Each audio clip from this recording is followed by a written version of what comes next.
What's up guys, it's Iox, and today I'm bringing you guys a video on March 14th AMA that took place on Reddit. And essentially I'm just going to go through some of the questions asked and kind of give you my thoughts on the responses given. Baronth asked, how do you intend to tackle the problem of equipment inflation? With a purely player-driven economy, equipment needs to be destroyed regularly. From what I've seen, equipment can be looted, but it rarely seems to be destroyed. EVE Online, for example, destroys a lot of equipment when a player dies. Most of the time, it's more than 50% of the cargo and fitted modules on the ship guaranteed. They responded, great question. It's one of the areas we have thought about a lot and developed a self-balancing system that deals with it. Here's how. 1. Gear essentially comes in 12 power levels, starting at tier 1. Going up to tier 8.4. Gear is player crafted, and the higher the power, the lower amount of resources required to create that gear becomes. Number 2, in a high-end PvP, red and black zones, 30% of your gear trashes when you get killed. The rest drops as loot. For other players, now based on our stats, we know roughly how many gear sets break per day. Number 3, if we combine 1 and 2, we essentially estimate the highest sustainable power level of gear, i.e. the level which the amount of gear that the world can produce every day matches the amount that we can expect to be destroyed every day. Out of those 12 levels I mentioned earlier, we expect this to be around levels 7 to 8. However, from power level 8 onwards, with each higher power level, gear gets around 10 times rarer, i.e. power level 12 gear is around 10,000 times rarer than power level 8 gear. So even if the world economy runs at full capacity, hardly anyone will be able to actually field that gear. You rightfully mentioned EVE Online. It is somewhat similar. If everybody somehow decided to only fly officer fitted dray mills in faction warfare, there simply wouldn't be enough of them to sustain in that long term. So essentially they're saying that the amount of gear that's destroyed is about equal to the amount that is crafted, so it's staying around the same. Of course, we kind of have to take that at face value. We don't actually know how much, but at the end of the day, they want their game to be balanced and have a long life, and having the economy balanced would help that. So I'm sure they'll do all that's in their power to help that out. Next question is from Random Dude. And he asks, will there be features about the sea, like fishing or maybe water combat? I think it would be awesome to venture out into the sea with your guildmates just to catch a high tier fish. Now, they said, yes, fishing will be added to the game, and you'll see further down the line of this video that they mentioned fishing a few times. They said they currently do not have an ETA, but when it comes to boats in the high seas, they have bounced some ideas back and forth, but have not come up with something that they think is worth implementing at this stage due to other more important features. Coming from ArcAge, and I know a lot of people are coming from RuneScape, fishing is actually a big part of the game. So that's actually good to see that they are implementing something like that in another profession that could bring in another lane of how to make money, etc. As far as naval combat, I'm not sure how it would work in this game, but you know, at the end of the day, they know what's best for their own game, and even if it's added, cool. If it's not added, I'm personally not too hurt. Brax Kedrin asked, any update on possible new races? They answered with, they have no plans on additional playable races at this stage. Short, simple, and to the point. This is actually kind of a letdown though. I think it'd be cool to have even if it's just cosmetic with a little bit of lore. I think it'd be cool to kind of have like dwarfs or orcs. Um, those are just like the super popular kind that like you would think of in an MMO. Maybe if they had like racial like buffs, so like maybe dwarfs have increased mining speed or yield. Um, let's say like um, elves have like increased woodcutting, etc. I think that'd be a cool addition, but unfortunately they are not planning that anytime soon. Our next question is by FIFAs, and he essentially asked, what are your thoughts on multi-accounting that is currently heavy incentivized in the game? Will you be trying to combat this with changes to the game design, or will you embrace it as a part of the game? I guess my question is what your stance is on multi-accounting. And they said in response to that is the multi-accounting topic is discussed quite a lot in our forums. In a nutshell, our policy is to allow it as long as those accounts in question do not multi-box or directly play together for benefit. Now, this is kind of a gray area because what it counts as multi-boxing. I'm guessing that they don't want you to run two things at once, two instances at once, which would make sense, but it would hinder a lot of people. But at the same time, it would kind of even out the playing field as well. He also asks, you made huge improvements to the combat already, but these were mostly balance and skill improvements. A lot of mechanics and skill interactions still feel clunky. I'm referring to things like dashes, shields, and skill animations not displaying or displaying weirdly and more. Combat is currently exciting because of the game's concept. You'll lose everything if you die. I'm not hugely excited because of the quality of interactions and skillfully outplaying your opponents as of yet. And the combat is nowhere near as fluent and responsive as League of Legends, for example. Is this something you're looking to improve in the near future, or is your priority with the feel and concept of the game before the quality of the combat? And they said, in an MMORPG with thousands of players online at the same time, it is, of course, impossible to match the interaction speed of an instanced 5v5 MOBA game such as League or Dota. This is why overall combat, while fast-paced, is not as fast-paced as you'll have in a MOBA game.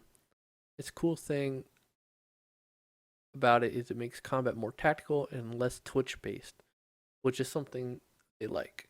In general, combat is key focus for them, and they have a dedicated team working on just that. It is something they'll keep improving, and their track record, they feel their track record is quite good on this, and you'll see as you see the combat was a year or two ago. I agree. It does. It's gonna get compared to a MOBA a lot because just the view angle and the graphics. It's similar to League. Football 13 TB says, "Is there any news on adding any more skill trees non-combat related? I know a long time ago you guys mentioned fishing as a possibility, but have been quiet since. And as you know, fishing has been confirmed in the previous, but they said yes, fishing will be added to the game, and is almost certain that they continue to prove and expand upon the game. New activities and skills will be added. So another short and sweet one. Good news, they'll be adding and expanding skills and skill trees as the game goes on. Salamander Hams asked, as a pure PvE player, do you guys have plans for even more PvP content? They responded by saying, yes, improving the PvE experience has been one of our core focuses for the current Galahad update, as you guys seen with the world bosses, etc. And we'll continue focusing on adding more PvE content for the foreseeable future. This is good. I know a lot of people aren't crazy about the PvE in the fact with instanced PvE, um, that you see a lot in other MMOs. But I think it's a good thing to add more world bosses and um, things to do other than just PvP. It just adds, whether you're into it or not, it just adds more. It broadens the player base of the game, and it offers another aspect of the game that could potentially bring more players or different kind of players. And I don't know, I just think it's a good thing. Solaro77 asked, "What is the official statement on the alt learning point situation? Thanks for reading and answering questions." They responded by saying learning points were nerfed a lot in the recent patch.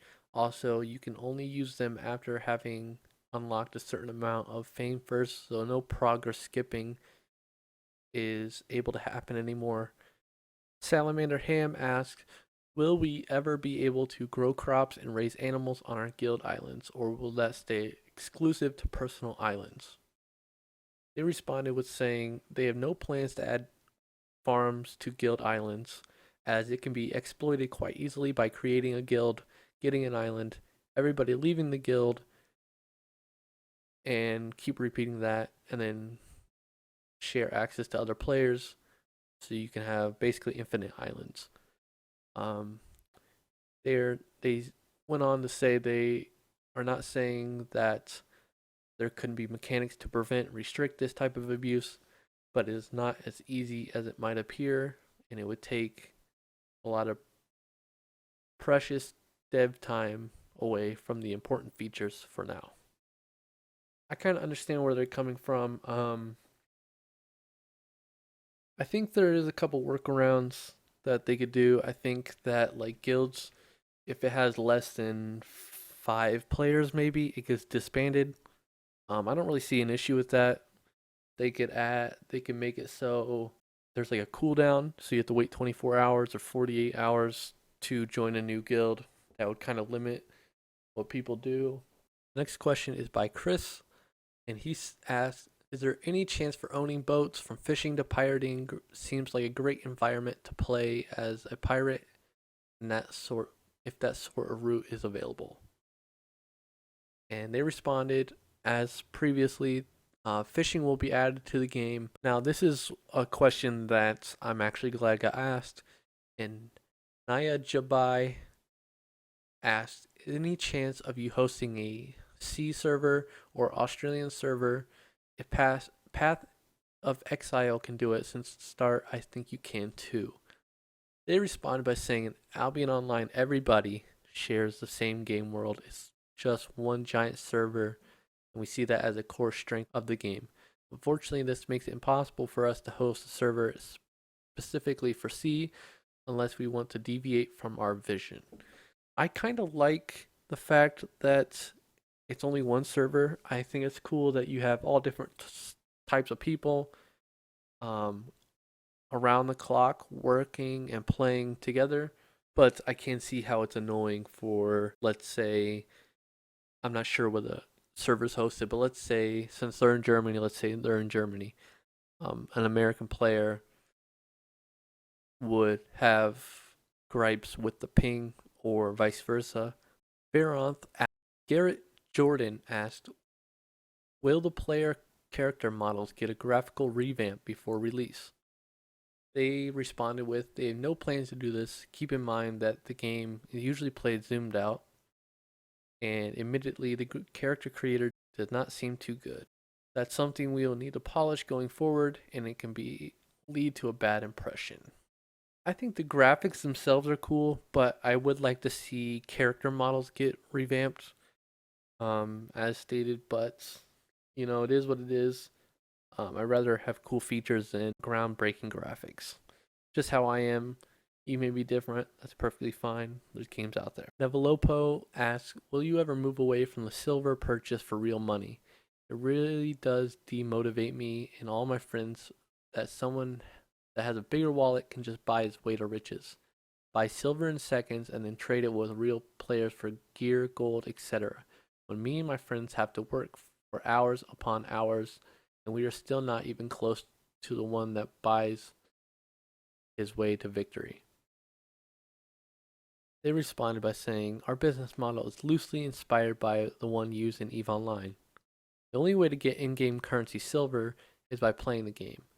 The premium currency gold can be bought with real money, and it can only be used to get premium status, essentially a soft subscription in vanity items. Players can trade gold for silver, but, and this is the key, only with each other. The great benefit of the system is that you will be able to get gold to pay for your premium status without having to pay any real money for it, as you can simply get it from other players via the player-driven gold/silver market. You cannot really buy your way to victory in Albion Online in the very same way that you cannot do this in EVE Online either. Almost all gear is player-made, and no matter how much gold you have, you'll only be able to drive the gold prices down for everybody else and give others, possibly your opponents, lots of free gold, which they can use against you later by trading it back into silver when the prices have recovered. If you ask the top guilds in Albion or any other veterans in the game, the overall consensus of the game is it's not pay to win, much in the same way that EVE Online is not.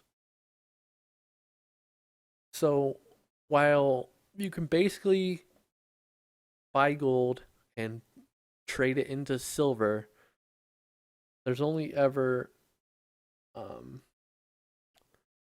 enough silver that the players put. So the players have to put the silver in the system for people to trade it, the gold for silver and silver to gold.